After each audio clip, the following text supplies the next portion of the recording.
eventually we do get these proto-states or kingdoms in Eastern Europe. In the book, you talk about the fact that unlike in other kingdoms at the time, whose royal dynasties usually had some sort of a fantastical, grand story of how they ascended the throne, in the Slavic kingdoms, these narratives were much more modest, sometimes almost cute. Usually they talked about a lucky peasant or a farmer who happened to become a king.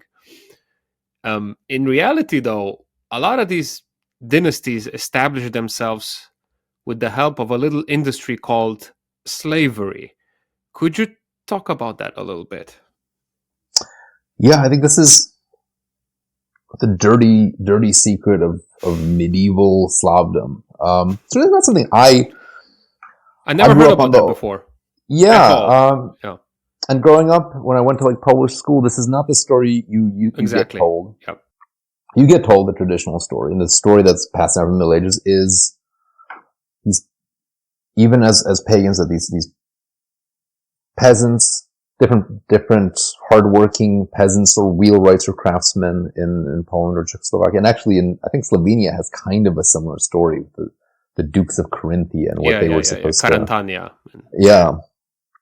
That it's, and I think that was all covered because the archaeology and the outside chronicles make it pretty clear what was happening on the edge of the Christian space.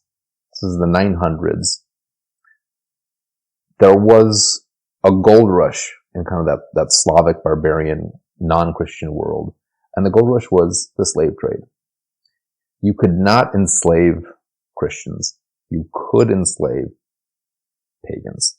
And you could sell, there was an enormous appetite for slaves, especially for Slavic slaves in the Middle East, in Iran, Iraq.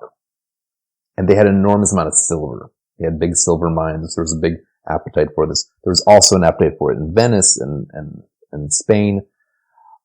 So the kingdoms that started, looks like they got their start by hiring lots of mercenaries, hiring their own soldiers, protecting an area, and then raiding outside of it, grabbing people, and then sending them by caravan to other places. And that seems that in Slovenia too, Samo's kingdom, right? That kind of not clear.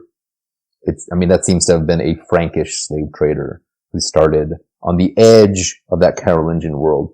You could go past, it's kind of like the Wild West in reverse, the Wild East, that you get beyond the Christian frontier and out in these tribes. You could start, if you could have enough armed followers, you could start raiding, then you could start selling. And those captives were the biggest industry in Europe.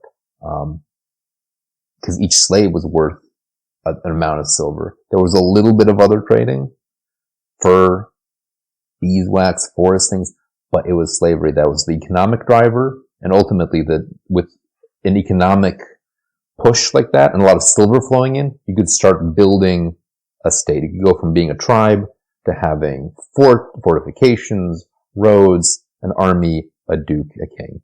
But that's not a story people wanted to tell later because it's not an attractive reality. So usually you had a warlord who had some warriors, and like you said, they had a little fort, and then they were expanding, all with the help of raids and acquiring slaves that then they were selling all throughout Europe. Wow, that's really fascinating, especially because a lot of right-wing narrative, at least in Slovenia, probably it's similar in other Eastern European countries, revolves around the fact that these were some sort of proto-democratic kingdoms where milk and honey was flowing and equality reigned supreme. So it's really, really amusing that the truth, at least based on archaeological evidence, is quite the opposite.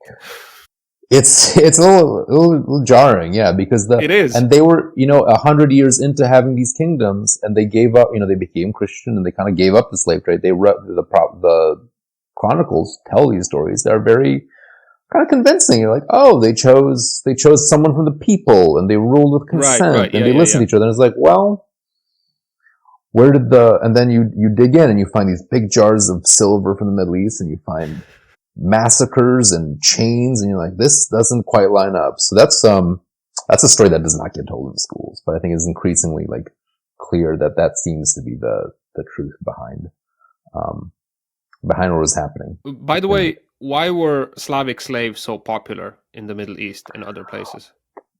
That's interesting. A little bit of this is a millennia ago, but the idea, at least in the Middle East, where we have surviving, is that there were they needed a lot of slaves because they were actually Iraq, a very different world back then, where Iraq was very irrigated, very cultivated, kind of the economic center of the world, huge need for manpower, but kind of labor and soldiers.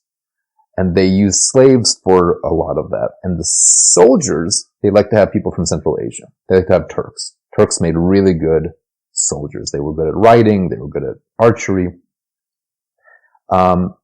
And Slavs were seen as very good for domestic work, for working in the palace, for working with women, for being refined. And the idea was that and also a lot of eunuchs on both sides, eunuchs being made.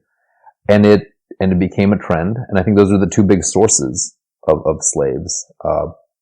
That Viking, Russia, Rus comes out of this too, is that they were raiding in northern Russia, sending people downriver, down the Dnieper, sending them to Baghdad, sending them to Baku, places like that. And Saqualiba. We don't have any voice, we have people writing from the other side. Describing slaves. We don't have any slaves writing about themselves or writing about their own experiences. And we know actually there was a Slavic slave revolt in Morocco at one point. Really? And and I didn't have this space in this book. Slavic slaves who worked in the Muslim part of Spain and Morocco, they were actually one country, revolted, and for a while they had their own little rebel kingdom somewhere in northern Morocco, and they left no records. It's again this problem of really Slavic history, very little writing. But there was Slavic slavery, there's also Slavic slave revolt. But all of that is so shadowy and so hard to pin down. But that Abbasid world, that world of 10th century Baghdad, also had lots of East African slaves. They also had their own revolt in Bahrain. So you had a really, really different world of multiple kinds of slavery, in which Slavs featured as one of those. Interesting, because I had a historian of the Ottoman Empire on the podcast, and he was also talking about the devshirme system and about slaves coming from the Balkans into the Ottoman Empire later. And they were reputed for being good soldiers, the janissaries and administrators. So it kind of changes, I see, from period to period. It kind of swings. Because, the Serbs were... Right. The Turks looked at the Serbs as great soldiers. Yeah. And the Greeks as great sailors, and kind of had a different way of evaluating. Yeah. Oi! Thank you for listening to the episode. If you've enjoyed it, please subscribe and follow on YouTube, Apple Podcasts, and Spotify. As always, eternal glory and gratitude to my producers who are supporting this show on Patreon, the kings and queens, Gordan, Jurechuk, Lorenzo, Veronica, Mila, Carmen, and Taichi. Without you, this pod would not have been possible at all.